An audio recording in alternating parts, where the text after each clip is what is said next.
TikTok. Oke, teman-teman, ada yang belum kenal aku? Belum ya, pasti banyak. Karena kayaknya aku belum pernah main ke Perdatang. Kayaknya selama aku di GSKI baru sekali datang ke Perdatang. Itu pun aku datang duduk belakang sama Cisan, kalau nggak salah. Atau Cisan ikut atau enggak ya? Oh iya, di belakang Cisan, istriku. Hai. Ya, oke. Teman-teman, sekarang ini aku di MAG dapat tugas untuk megang komisi generasi. Ya, jadi komisi generasi itu apa aja sih? Kita mulai dari robot kids, teens, RCC sampai ke keluarga, gitu ya. Jadi kita punya tugas, kita punya proyek, ngamatin, dampingin, melayani dari sejak masih kecil sampai udah berkeluarga, bahkan kita juga ada home plus gitu kan. Kita pastikan setiap generasi ada pelayanan yang cocok buat mereka. Nah, kenapa ini penting teman-teman? Kenapa komisi generasi jadi satu hal yang harus dibangkitkan, satu hal yang harus dihidupkan? Karena teman-teman, gue nggak tahu ya kalian, gue lu nggak apa-apa ya, biar muda kan, gue masih muda, ya biar santuy gitu ya. Gue nggak tahu apakah kalian menyadari bahwa we live in a world yang very very chaotic. Kita hidup di dunia yang sangat-sangat chaotic. Makin chaotic, makin kacau, makin berantakan, makin nggak jelas. Ada begitu banyak standar arti sukses. Ada beragam formula menuju sukses. Kalau misalkan dulu bilangnya, kalian tahu Bob Sadino nggak? Tahu ya. Ini ya kayak ini kan sering jadi bilangin. Ya itu Bob Sadino aja, santai aja gitu, pakai celana pendek gitu. Terus apa nggak selesai sekolah, nggak selesai kuliah. Itu Mark Zuckerberg aja dia nggak selesai kuliah, dia bisa bangun Facebook, dia bisa jadi sangat kaya.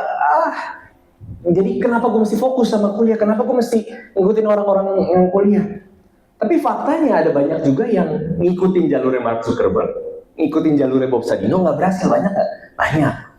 Ada yang kalau gitu lo harus ambil studi pendidikan setinggi-tingginya supaya lo berhasil, supaya lo sukses.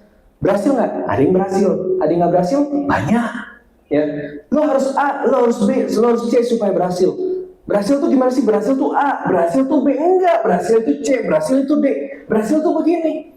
We live in a world di mana standar tentang berhasil, sukses itu banyak banget teman-teman. Dan kita nggak tahu mana yang benar, mana yang salah. Ada yang bilang, lo ngapain main game terus, mau jadi apa? Kalau dulu zamannya aku gitu ya, kalau dibilang lo main game terus, lo anak muda masih muda main game terus, mau jadi apa lo?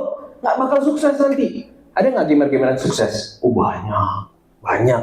Atau misalnya bilang, lo jangan ngambil seni, lo jangan jadi pemusik, lo jangan jadi penyanyi, lo nanti gagal kehidupan lo. Sekarang banyak yang berhasil, banyak, bener nggak? Kamu ikut Indonesian Idol, kamu ikut MasterChef, berhasil banyak. Sekarang ini kita hidup di era, di zaman, di dunia di mana kita udah nggak tahu lagi berhasil itu yang seperti apa maksudnya. Terus kemudian yang kedua, untuk mencapai keberhasilannya itu jalur yang mana? Aku aja sendiri di usiaku yang sekarang, yang mendekati 40 gitu ya, itu aja masih banyak hal-hal yang bikin kita bingung. Gue harus gimana ya? Gue harus ke A, gue harus ke B, gue harus ke C. Gue harus ngabisin hidup gue gimana ya? Gue harus jalanin hidup gue gimana ya? Dan semakin kita bingung, waktu kan jalan terus, bener nggak? Kan kamu nggak mungkin nunggu, ntar dulu deh, misalnya mau kuliah, ya kan biasa bisa SMA, kuliah. Sebelum lulus SMA biasa udah nyari-nyari kampus dong, kan udah harus nyiapin uang pakal ya, uang kuliah dan sebagainya, udah harus disiapin dari sebelum-sebelumnya. Kalau misalkan kita bilang, ntar dulu deh, kuliahnya ntar dulu, gue mikir dulu, ya. Kan lulus kuliah nih, jurusan kan banyak, manajemen aja banyak. Ada HRD, ada manajemen marketing, ada manajemen apa dan sebagainya. Bingung. Ntar dulu deh, gue milih kuliahnya ntar dulu. Bisa nggak gitu? Ya bisa aja sih, tapi waktunya jalan nggak? Waktunya jalan. Nanti begitu waktu jalan, kamu mulai ke expose, kamu mulai melihat di IG story, di TikTok, teman-teman kamu lagi ngapain? Lagi ospek. Teman-teman kamu lagi ngapain? Day one at campus, di kampus gitu ya. Hari pertama di kampus, atau misalkan day one sebagai mahasiswa gitu ya. Lalu mulai muncul apa? FOMO, benar nggak? Kayaknya ada yang salah nih sama keputusan gue. Kayaknya ada yang salah nih sama jalan yang gue ambil. kok kayaknya gue ngambil jalur yang salah. Aduh, gue harus kemana, gue bingung. Kamu tahu orang yang FOMO akhirnya seperti apa? Apa aja sabet, bener nggak? Orang yang mendekati umur 30 belum punya pacar. Kalau masih umur 20 mau pacaran, santai. Pilihannya banyak, bener nggak? Pilihannya masih banyak. Gampang lah. Begitu umur 30, pilihan-pilihannya udah pada nikah, udah pada punya anak. Pilihan semakin dikit, waktu semakin dekat, orang tua semakin menekan. Orang tua zaman sekarang mungkin nggak menekan seperti dulu, tapi orang tua zaman sekarang mulai nyindir. Tuh anaknya si Kim siapa gitu, misalnya.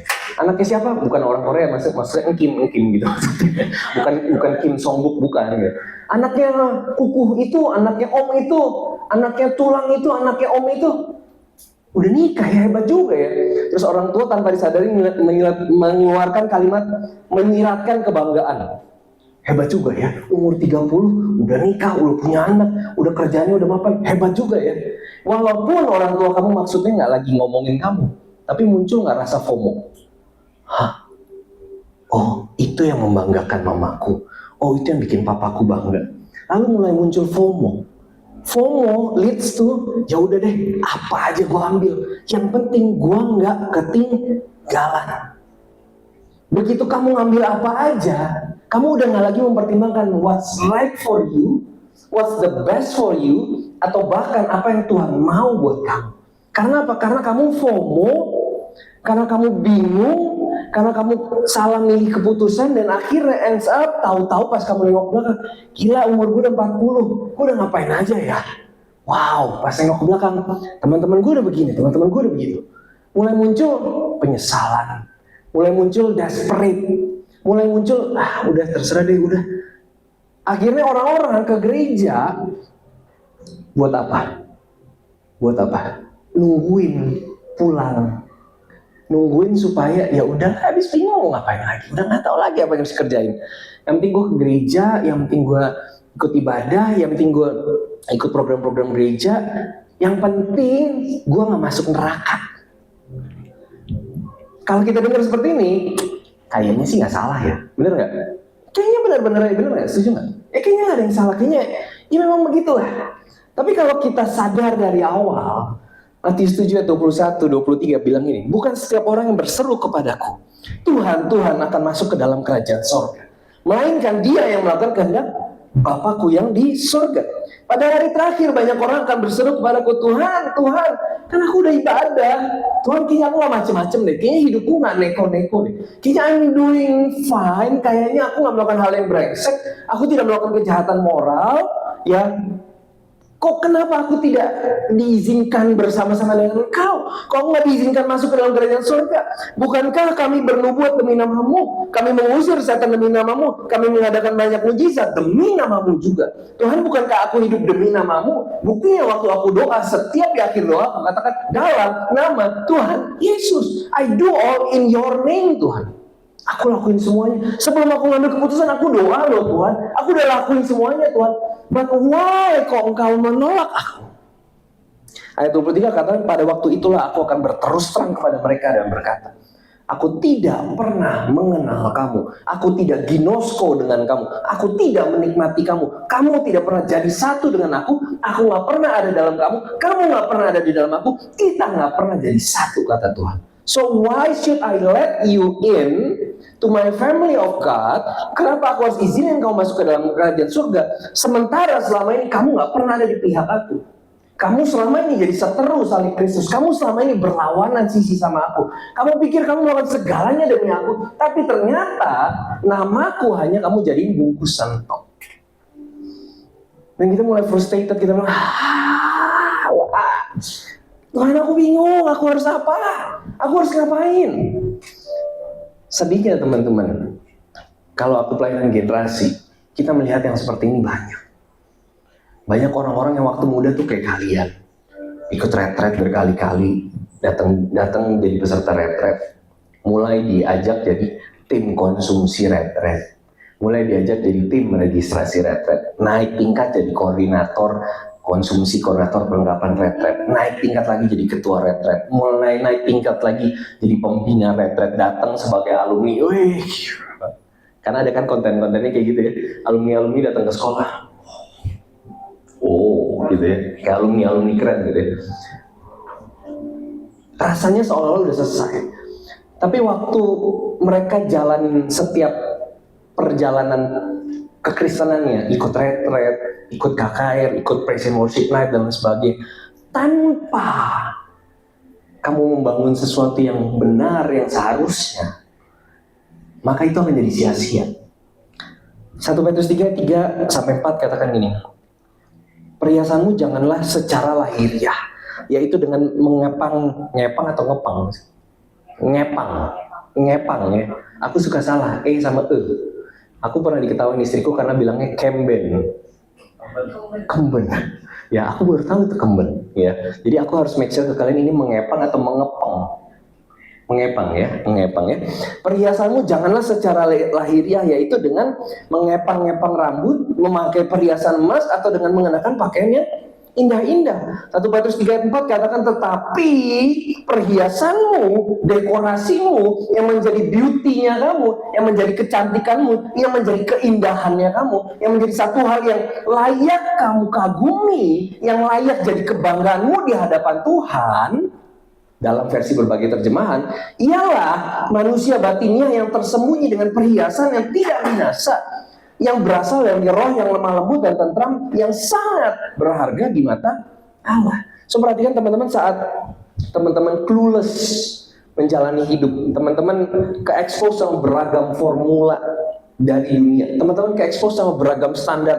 Berhasil tuh begini, no, berhasil tuh begini, no, berhasil tuh begini, no, berhasil tuh gini. Saat teman-teman ke-expose dengan beragam standar, begitu teman-teman memilih, oke, gue mau ikut yang berhasil versi A, maka teman-teman akan bongkar formulasinya. Benar nggak? For example, contohnya, teman-teman lihat seorang yang jadi finalis Indonesian Idol itu very popular. Ya, dia karirnya biasa kan di TV diangkat kan. Dia dari no one, nobody, dari orang yang just a regular people. Begitu dia masuk Indonesian Idol, dia jadi populer, dia jadi punya album, dia jadi konser di mana-mana, dan orang-orang mulai follow IG story-nya, orang-orang mulai lihat, wah ini orang keren banget. Lalu mulai muncul satu keinginan kuat, apa? I want to be like her, I want to be like him. Saya mau jadi seperti dia. So, apa yang orang-orang akan lakukan? Mereka akan mulai dekonstruk, mereka akan mulai bongkar gimana sih caranya supaya gue juga bisa ikut Indonesian Idol. Karena the key untuk menjadi sukses seperti, katakanlah siapa namanya? Who's the famous Indonesian Idol yang kamu tahu? Hah? Lyodra. Oke.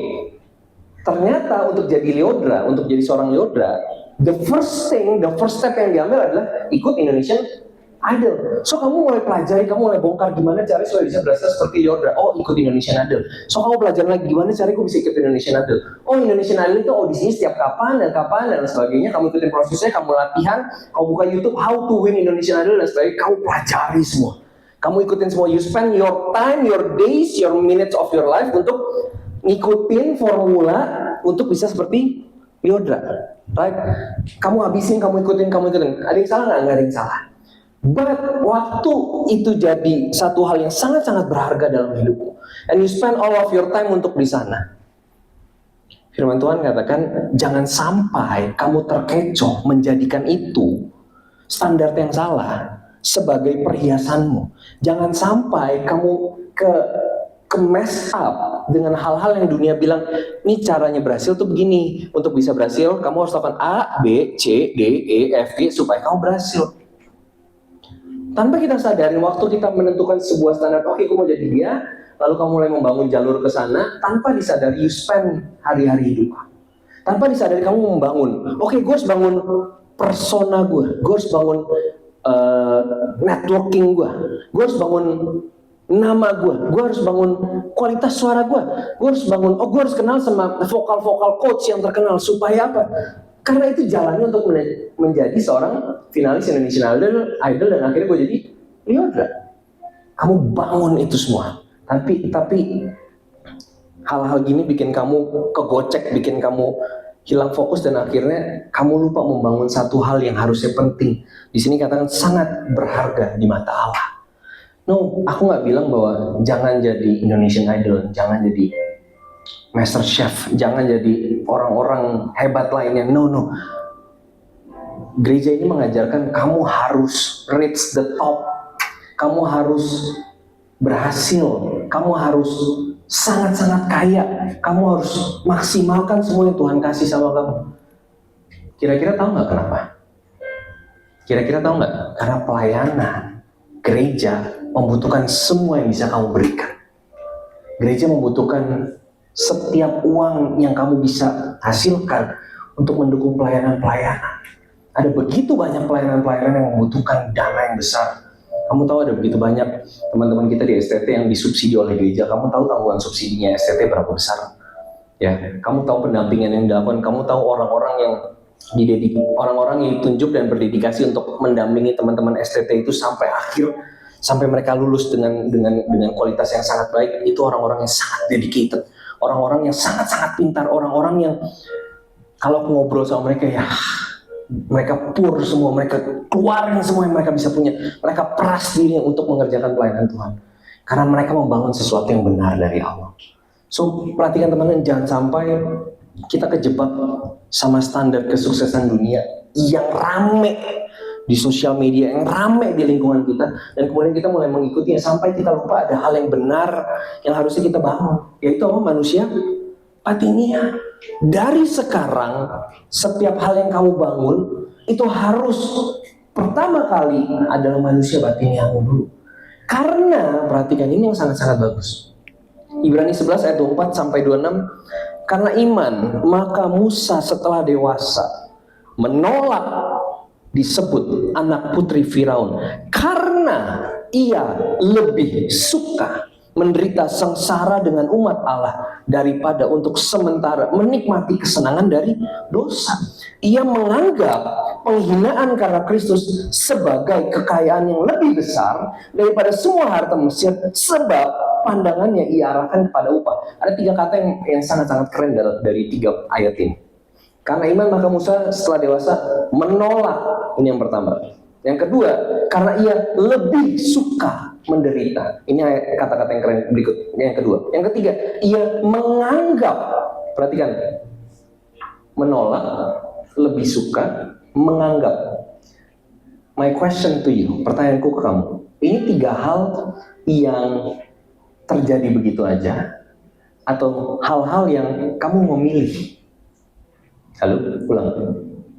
Menolak, lebih suka, menganggap.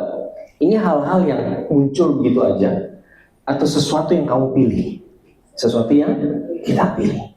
Waktu kamu menolak, waktu aku ajak makan. Kami punya anak umurnya berapa? 10, baru aja 10. Ya, baru aja 10. Kami ajak dia makan. Kalau dulu ikut aja, mau makan kemana dia ikut aja, ya. Dia ikut aja. Tapi begitu dia mulai nyicipin beragam makanan, begitu dia mulai nyobain beragam makanan, sushi, Jepang, India, Thailand, rendang, dan lain sebagainya. Waktu kita ajak dan itu tidak sesuai sama taste bud-nya dia bisa menolak. Dia bilang, enggak, nggak mau. Aku maunya ayam pop. Dia suka banget ayam pop. Dia bisa makan ayam popnya pagi sore atau ayam pop apapun yang dia suka sejauh ini pagi sore. Bisa 3-4 ayam.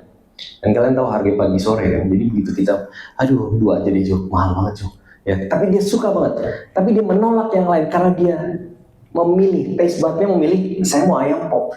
Ya, setelah dia mencoba beragam hal, setelah dia tahu mana yang enak, mana yang enggak, mana yang dia sukai, mana yang enggak, dia bisa memilih. Di sini juga dikatakan Musa lebih suka. Ya, ini bukan satu hal yang terjadi begitu aja, tapi ada preference, ada taste bud, ada selera yang membuat Musa lebih suka. Dan yang terakhir sini katakan ia menganggap. Ini bicara tentang point of view. Ini bicara tentang how kamu memandang sesuatu. Kalau misalkan, boleh pinjam HP-nya? Aku tuker sama sandalku yang bagian kanan doang. Mau nggak? Nggak mau. Kenapa? Karena ia menganggap ini lebih berharga daripada sandalku yang cuma kanan doang. Boy dua-duanya gitu. Dua-duanya pun masih kalah berharga dibanding ini. Karena dia tahu nilainya ini. Sehingga ia menolak karena ia menganggap. Tapi buat orang yang lagi dalam kondisi setengah mati di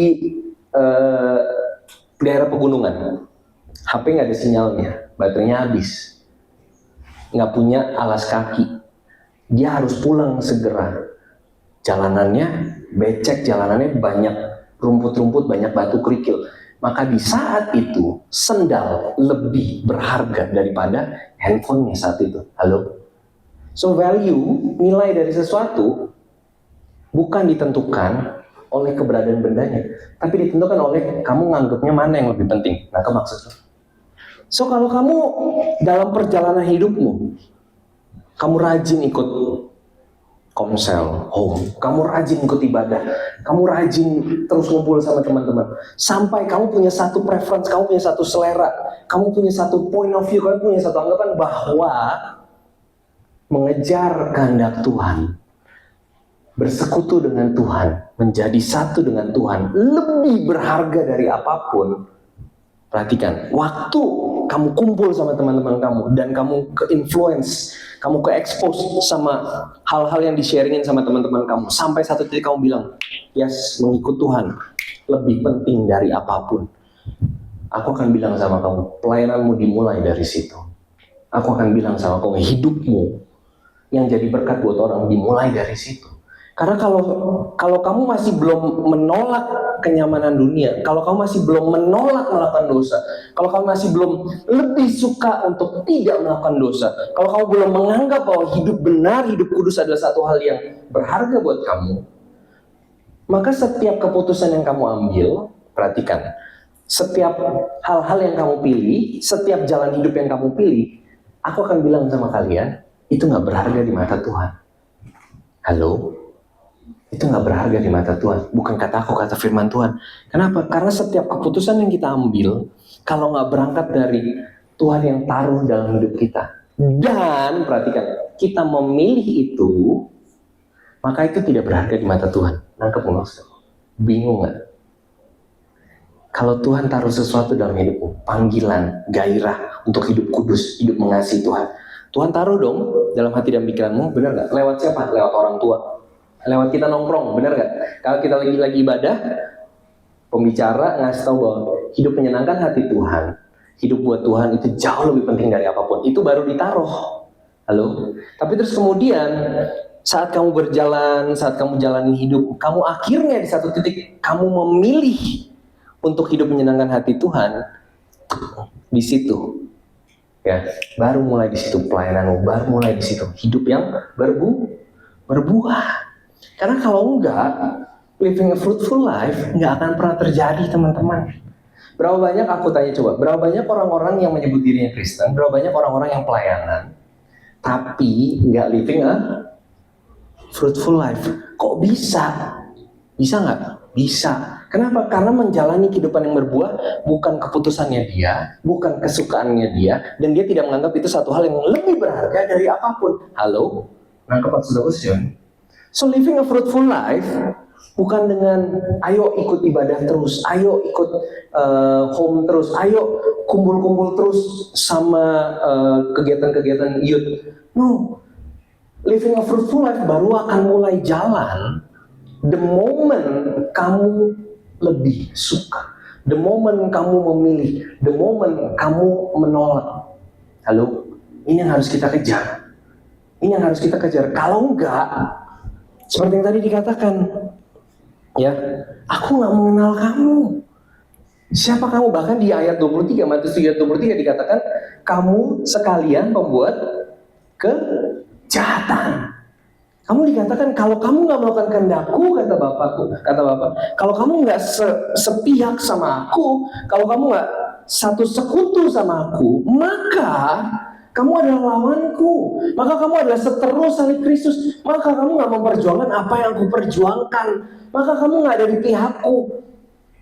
Kamu mau ngizinin gak orang asing tiba-tiba masuk ke rumahmu, tinggal di rumahmu, memerintah rumahmu, mau gak?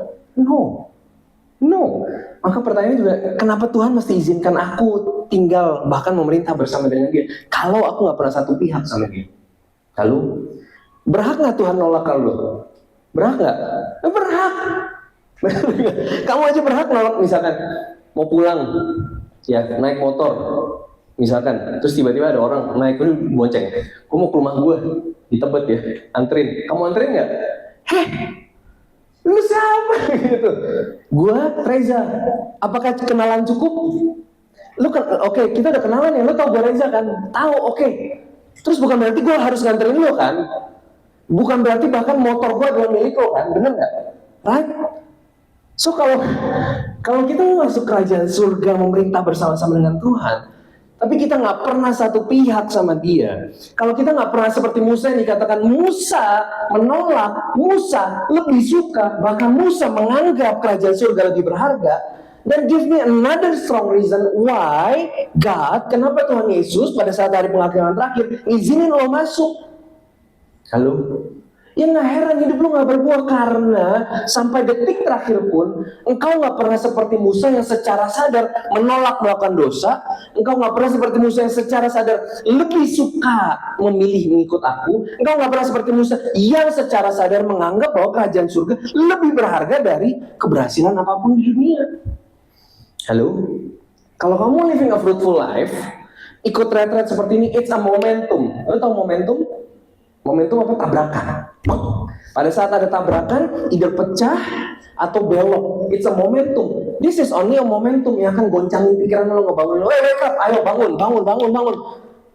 Ini literal dan figuratif ya. Bangun secara literal, bangun secara figuratif gitu ya. Karena ada beberapa yang, ya, gue pernah ada di posisi kalian, so it's okay. Gue pernah ada di posisi kalian, habis sarapan, habis mandi, angin sepoi-sepoi, view-nya bagus gitu ya. Untuk mendengarin pengkhotbah jam segini tuh setengah mati. Nggak, lebih tepatnya bukan hanya jam segini, siang pun juga setengah mati. Lebih tepatnya setiap saat setengah mati. Right? Gue pernah ada di tempat lo duduk seperti ini. So, apa yang harus kalian lakukan? Fight, bangun. Gue ngantuk, tapi gue harus dengerin. Gue ngantuk, tapi gue harus dengerin. Oke. Agree with me? Ya, bangunin kiri kanan. Bangun. Sahur. Ya, oke. So now you understand kenapa ada orang-orang yang udah ikut jadi seorang Kristen, udah ikut pelayanan dari sekolah minggu, tapi dia nggak living a fruitful life. Now you know. Karena dari awal, sejak awal mereka udah kedistraksi sama informasi tentang keberhasilan seperti apa, dan mereka memilih untuk menghabiskan hari hidupnya untuk mengejar keberhasilan yang salah. You're lucky at your age, kamu dikasih tahu, kamu dibuild untuk satu poin penting yang harus lo bangun sejak kamu muda. Bangun manusia batinnya. Itu yang harus kau bangun dari awal. Bukan berarti Tuhan gak akan bikin kamu sukses. No. Tuhan mau banget. Pernah dengar, gue gak tahu ya ini statement yang real apa enggak, tapi katanya sih Jack Ma yang ngomong. Gue gak tahu beneran Jack Ma yang ngomong atau enggak. Katanya, kalau lo lagi di bawah, setiap omongan lo terdengar seperti kentut. Nanti tolong di-cut aja ya kalau misalnya direkam. Tapi begitu lo di atas, bahkan kentut lo terdengar seperti sebuah omongan motivasi. Pernah dengar orang-orang yang top gitu ya, begitu mereka ada di panggung, mereka cuma bilang, saudara luar biasa. Langsung orang-orang, yes, saya luar biasa. Tapi coba waktu you are no one gitu ya, kamu ngomong, kamu luar biasa, apaan sih lo? Digituin, apaan sih lu?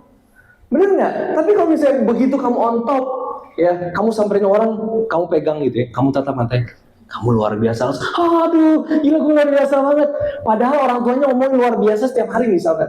Nangkep nggak mas juga? Ya, so balik lagi, Tuhan mau kamu reach your potential, optimizing setiap yang bisa kamu punya.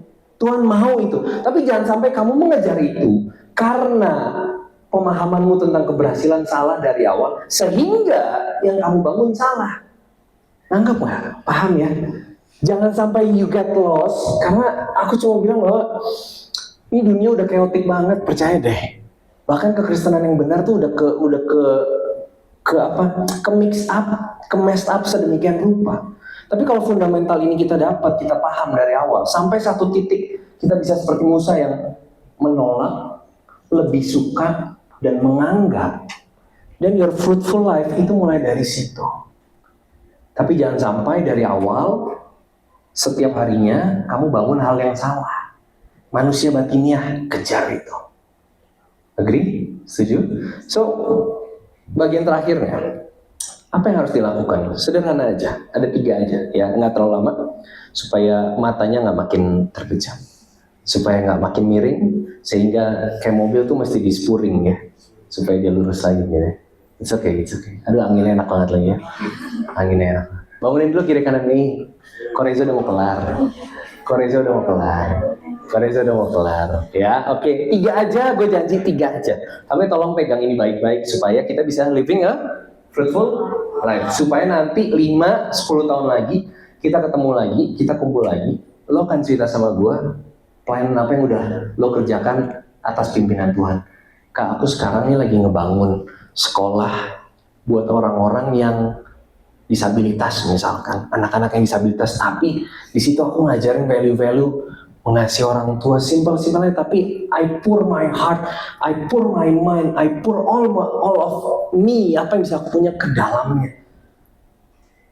Aku berharap nanti 5-10 tahun lagi kita ngobrol, apa yang udah kamu kerjakan, apa yang sedang kamu kerjakan. Kak, aku lagi bangun bisnis, tapi bisnis aku memanusiakan manusia. Wow, kok keren banget, karena sedikit sekali bisnis yang memanusiakan manusia. Setengah mati orang disuruh kerja, imbalannya terbatas dan sebagainya, bahkan di ngomongin kasar dan sebagainya. Ayolah, kita butuh, bahasanya zaman gua muda ya, kita butuh change maker, kita butuh agent of change, kita butuh orang-orang yang benar-benar you go out there, bawa value kebenaran GSKI, ya, hidup bertanggung jawab PLB3, hidup kudus, lo bawa value ini, lo masuk ke marketplace and show yourself your true value. Seperti Musa, lo menolak melakukan hal-hal yang salah, ya, lo lebih suka melakukan hal-hal yang benar, lo lebih suka memuliakan Tuhan lewat apapun yang lo kerjakan, dan yang terakhir, lo menganggap nggak ada yang lebih penting. Bahkan kalau lo suruh gue korupsi demi kekayaan saat, I don't care, itu nggak penting buat gue, karena buat gue yang penting memuliakan Tuhan. Ini kalau orang punya value-value kayak gini diutus ke marketplace, Indonesia Emas mah jadi, bener gak? Indonesia Emas jadi, ya. Tapi kalau ngeliat sekarang kan, aduh, ya udahlah, kita nggak usah ngomongin politik ya. Oke, karena ini bukan sarasehan partai tertentu. Oke, 3 hal aja.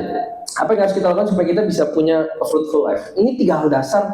Tapi we need to do this. Oke, yang pertama ibadah 24 jam.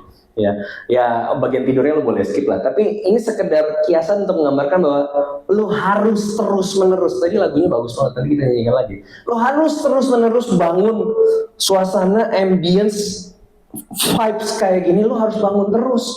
Mazmur 1 ayat 1-3, berbahagialah orang yang tidak berjalan menurut nasihat orang fasik, yang tidak berdiri di jalan orang berdosa, dan yang tidak duduk dalam kumpulan pencemooh. Ini bicara tentang aktivitas sehari-hari. Ayat 2, tetapi yang kesukaannya ialah Taurat Tuhan, dan yang merenungkan Taurat itu siang dan malam, continuously, terus.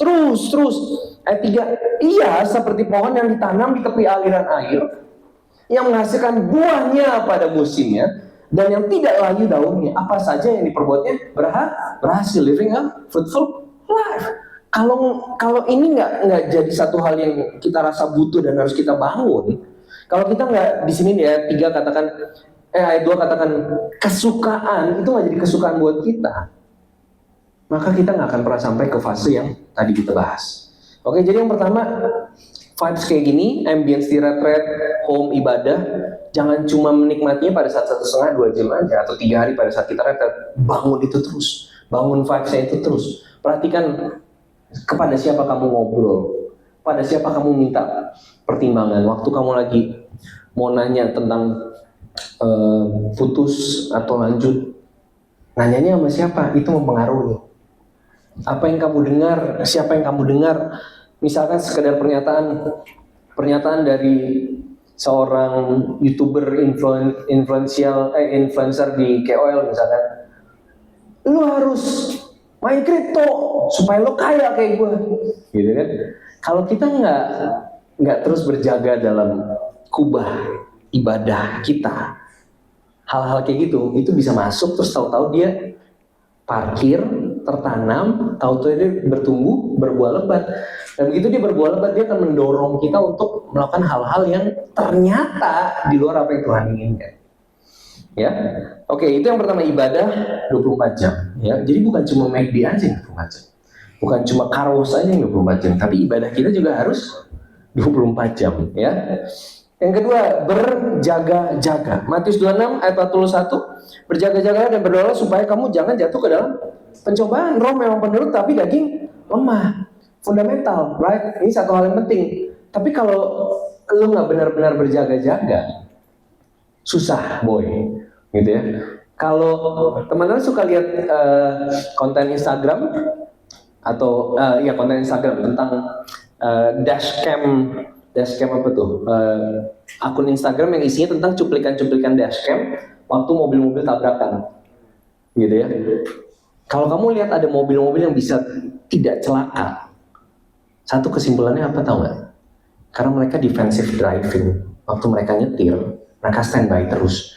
Ada kejadian truk luncur, remnya blong, dia ngantem mobil-mobil di depan. Ada mobil yang nggak kena. Kenapa? Karena in split second, sepersekian detik, dia lihat spion, dia langsung banting. Truknya ngantem, dia selamat. Karena dia berjaga-jaga. Kalau lu nggak berjaga-jaga, lu nyetir, ya lu jalan kaki aja bisa jatuh nggak? Pernah lihat orang lagi jalan di trotoar di Jakarta, jeblos, jeblos, lubang segede gitu masih bisa jeblos, bisa nggak? Bisa. Bisa terjadi sama lu nggak? Bisa. Kalau lagi nggak berjaga-jaga, main di sini, lagi main, lagi lari-lari, ada yang ketusuk apa, ada yang kena kerikil, ada yang luka, bisa nggak? Atau misalnya bagian kayu tuh ada yang nusuk ke kaki, bisa nggak? Bisa. Langsung, gitu ya. Bisa nggak? Bisa. Tapi kalau berjaga-jaga setiap jalan, sebelum jalan lihat dulu, bahkan digini-gini dulu gitu. Digini-gini dulu, dicek dulu. Kira-kira possibility jatuhnya atau lukanya ada nggak? Masih ada, tapi kecil sekali, makin kecil. So kalau kamu living a fruitful life, berjaga-jaga. Perhatikan betul-betul saat setiap ada tontonan yang muncul, lagu yang muncul, ada orang yang ngobrol sama kamu, ada orang yang share something ke kamu, kamu harus waspada, kamu harus jaga-jaga. Perhatikan setiap hal yang muncul ke mata kamu, setiap hal yang masuk ke telinga kamu, jaga-jaga. Ya, kalau nggak jaga-jaga, ya kayak tadi, kayak truk itu, antem berat udah, kamu jadi bagian orang-orang yang binasa karena nggak berjaga-jaga. Oke, tadi yang pertama apa? Ibadah 24 jam. Yang kedua, berjaga-jaga. Dan yang ketiga, ini penting, ya ini penting. Tapi aku dan istri selama pelayanan kami belajar poin nomor 3 ini. Ini poin yang mahal dan kami lihat buahnya dari orang yang melakukan poin nomor 3 ini real. Ada beberapa nama yang mungkin saya nggak sebutkan di sini, tapi dalam obrolan kami bilang orang yang melakukan nomor 3 ini, kita tahu hasilnya, buahnya jelas. Yang ketiga, tunduk pada otoritas rohani. Tunduk pada otoritas rohani. Ya.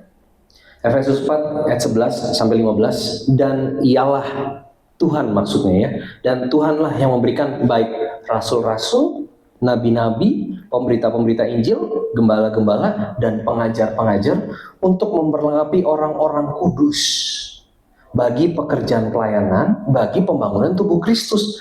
Sampai apa? Sampai kita semua telah mencapai kesatuan iman, pengetahuan yang benar tentang anak Allah, kedewasaan penuh, dan tingkat pertumbuhan yang sesuai dengan kepenuhan Kristus. Sehingga, ini ayat bagus banget sumpah, ayat 14, sehingga kita bukan lagi anak-anak yang diombang-ambingkan oleh rupa-rupa angin pengajaran. Ini tadi dibilang kok di awal aku bilang apa? Ada beragam standar kesuksesan, ada beragam jalur kesuksesan, ya. Tapi kalau kita mencapai kesatuan iman, pengetahuan yang benar, kedewasaan penuh, kita nggak akan diombang-ambingkan oleh rupa-rupa angin pengajaran, oleh permainan manusia, permainan palsu manusia dalam kelicikan mereka yang menyesatkan, tetapi dengan teguh berpegang kepada kebenaran.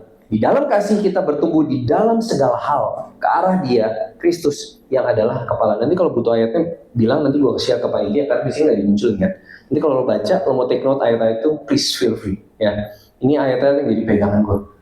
Jadi waktu Tuhan Yesus kemarin naik gitu ya, kemarin banget, maksudnya ibadahnya gitu ya, yang kita memperingati naik gitu ya, dia nggak tinggal diam, dia mempersiapkan tempat, tapi di sini kita juga dipantau. Ingat doanya Tuhan Yesus, Tuhan jangan angkat mereka gitu, tapi pastikan mereka kuat.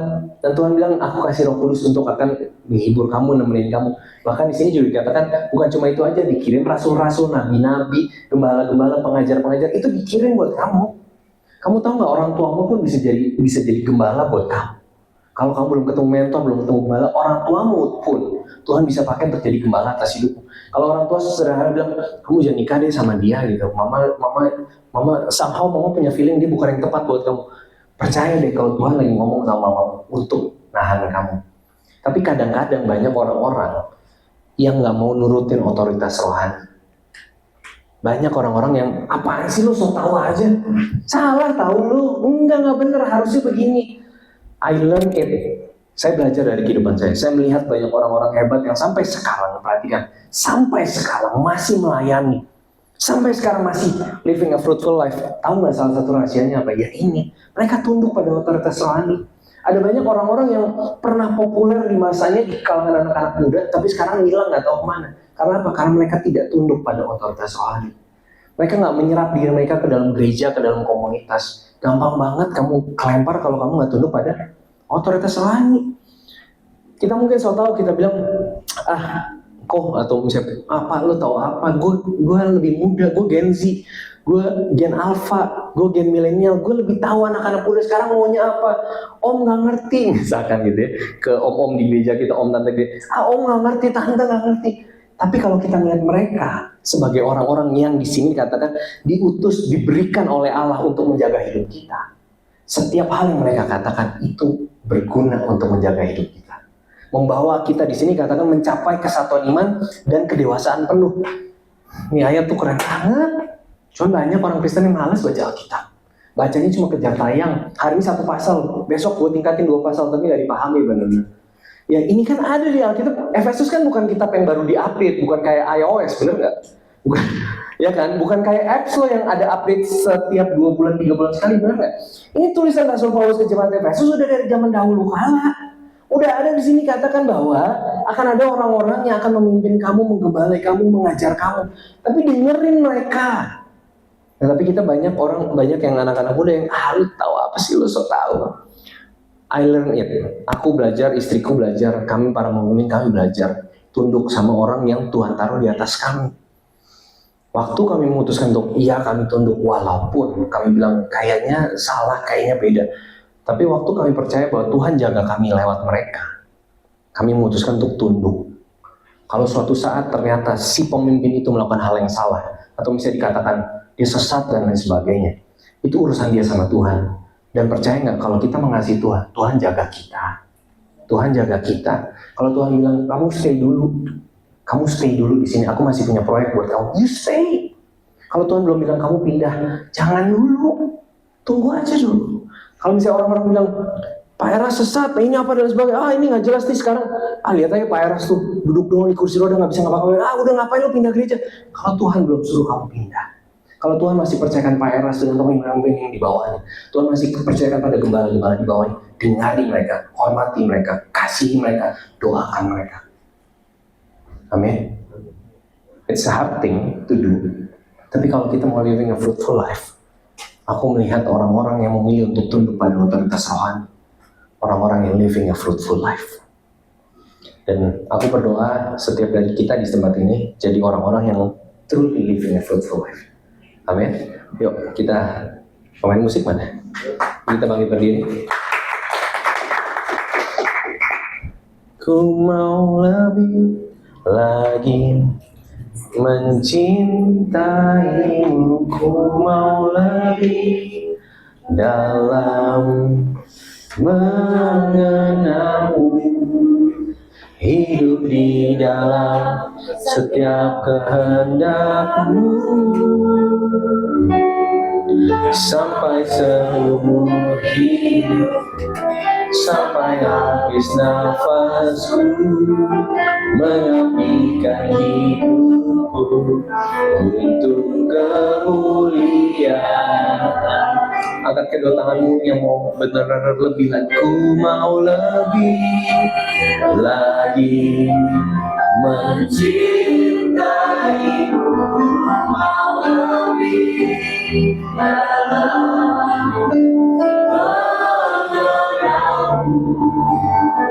hidup di dalam setiap kehendakmu,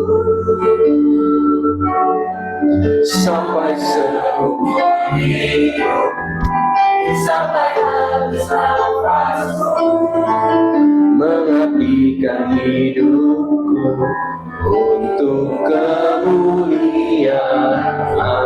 Katakan, ku mau lebih lagi, ku mau lebih lagi mencintaimu, ku mau lebih dalam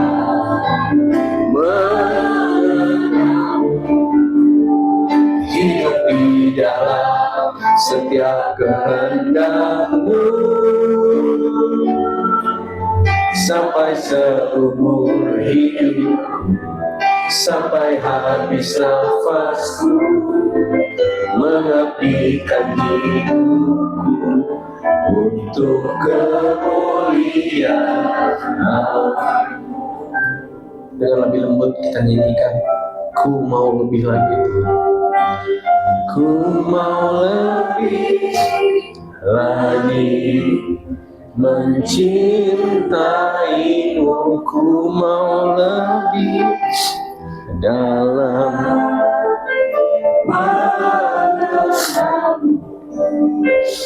hidup di dalam setiap kehendak-Mu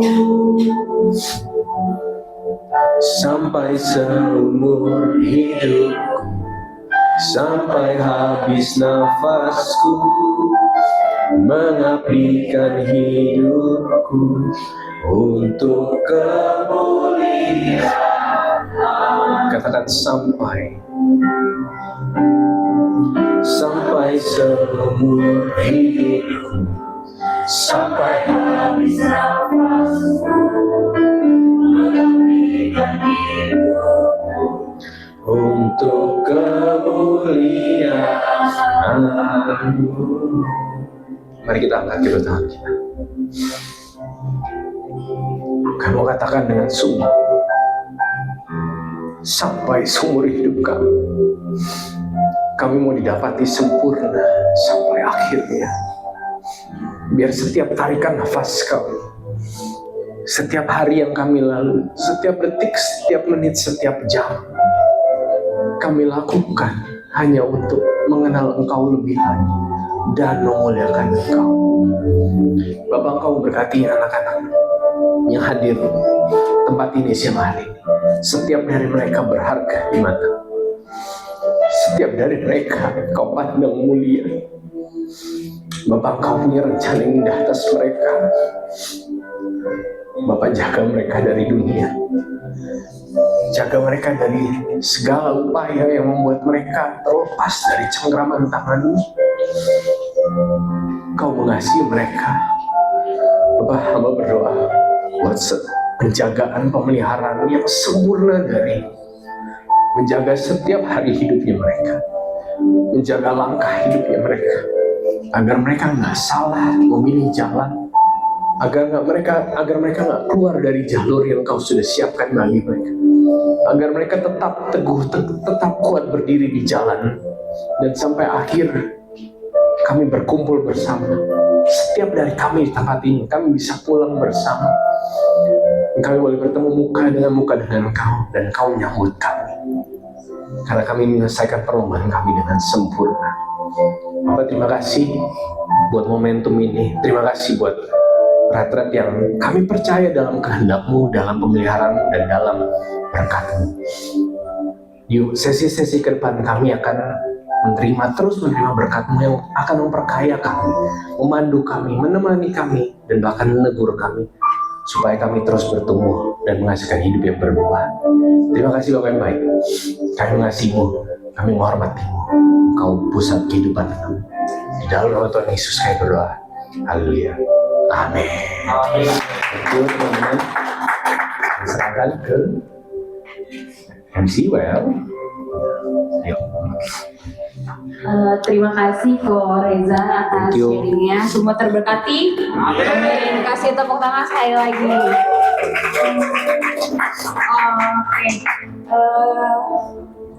Oke. Sebentar guys.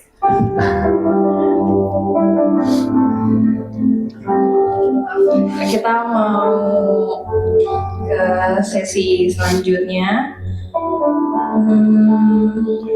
Duduk dulu aja. Aku ke belakang. Ini sih ya. Sorry. Oke, ini buat teman-teman yang tadi kita udah share ke grup ya, link. Jadi nanti ada sesi tanya jawab sama Koreza. Habis ini teman-teman udah pada tanya, boleh langsung di open aja. Sorry.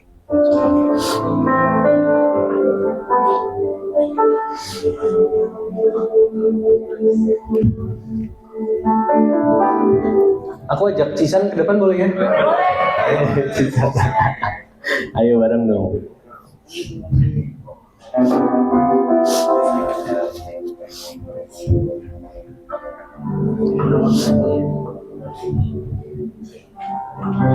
Biasanya ditembak. Tapi sih kadang-kadang melengkapi jawabanku yang kurang banyak. Karena emang istri itu adalah pelengkap ya. Oh, lebih dari pelengkap. Nanti kalau teman-teman ikut program premarital course BPN, makanya nanti kita ajarin. Oke. Atau sembari ini ada yang mau nanya langsung dulu sama aku? Iya, nanya langsung aja nggak apa-apa. Ada yang mau nanya langsung? Belum ada? Kalau belum ada, aku aja ada yang nanya deh. Oh boleh, oke. Tadi aku udah di Slido sih. Ini sih pertanyaan aku sih. Kok bagaimana menjaga sikap hati untuk terus duduk diam di kaki Tuhan pada saat kita ngerasa jenuh atau lagi bete atau emosi atau lagi ngerasa bete? Oke. Disiplin itu kan nggak bicara tentang emosi. Jadi yang penting kamu jaga betul-betul waktu, terus kemudian prioritas yang udah kamu siapin gitu ya. Jadi jangan sampai hal-hal yang kayak emosi itu tuh mempengaruhi. Jadi benar-benar ya udah bangun duduk. Aku ingat waktu itu satu teman kita cuma bilang satu-satunya cara untuk melakukan hal yang kamu malesin adalah dengan melakukannya gitu. Kalau lo lagi males apa gitu, satu-satunya cara untuk supaya lo nggak males adalah lakukan gitu ya, simpelnya gitu. Nah, Cisan biasanya bilang apa? Silakan. Enggak, ya yang pasti sih kalau kita lagi emosi kita harus aware aja gitu ya. Itu justru saat-saat dimana kita tuh paling rentan dan paling galau banget yang namanya saya ngomong ke Tuhan. Justru di saat itu kita yang harus selalu ingat, sebelum itu terjadi kita selalu ingetin diri kita bahwa justru di saat itu saat lu paling butuh Tuhan gitu. Dan nggak harus kayak langsung misalnya ke kamar terus bersujud atau gimana gitu. Sesimpel kamu mungkin tenangin diri dulu, kamu ke pinggir. Kalau aku biasa mungkin karena aku udah ibu-ibu yang cuci piring. Belum lah.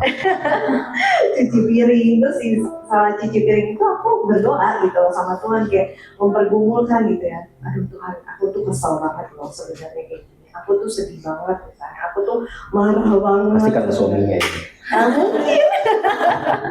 Nah, kayak gitu. Jadi di situ justru kadang di tempat-tempat seperti itu ya, bukan cuma di ruang-ruang doa, kita tuh juga bisa menemukan Tuhan ya.